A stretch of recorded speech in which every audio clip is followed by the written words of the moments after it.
ఎత్తుకి పై ఎత్తు వేస్తున్నారు ముస్లిం సామాజిక వర్గానికి సంబంధించిన పెద్దలు ఆర్గనైజ్డ్‌గా.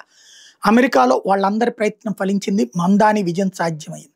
అట్లాగే భారత్‌లో కాంగ్రెస్‌ని పైకి తీసుకురావడంలో వాళ్ళ ఎత్తుగడ పనిచేస్తోంది. అట్లాగే ఇప్పుడు జపాన్‌లో, జర్మనీలో టోటల్‌గా ప్రపంచంలోని యూరప్ దేశాలు గాని, ప్రపంచాన్ని యుద్ధంతో జయించలేము. ఒక బాబర్‌లో, అక్బర్‌లో ఇట్లాగా హుమాయూన్‌లో వీళ్ళందరూ ప్రయత్నించారు, విఫలమయ్యారు. అదే ఇప్పుడు ప్రజాస్వామ్య దేశాలు నడుస్తున్నాయి.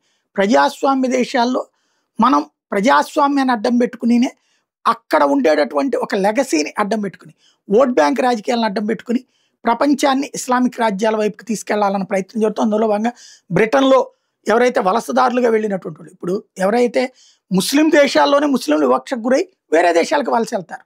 అది ముస్లిం దేశాలకు వెళ్ళరు. యూరప్ దేశాలకో లేకపోతే ముస్లిమేతర దేశాలకు వెళ్తారు. క్రమంగా అక్కడ సెటిల్ అయ్యి అక్కడ పిల్లల్ని కానీ అక్కడ జనాభా కంటే వీళ్ళు పెరిగి క్రమంగా ఆ దేశాల్ని అక్కడ సరియా చట్టాలు కావాలని ఉద్యమిస్తారు. అది జర్మనీలో జరుగుతున్నా, జపాన్‌లో జరుగుతున్నా, అమెరికాలో జరుగుతున్నా, బ్రిటన్‌లో జరుగుతున్నా నడుస్తోంది.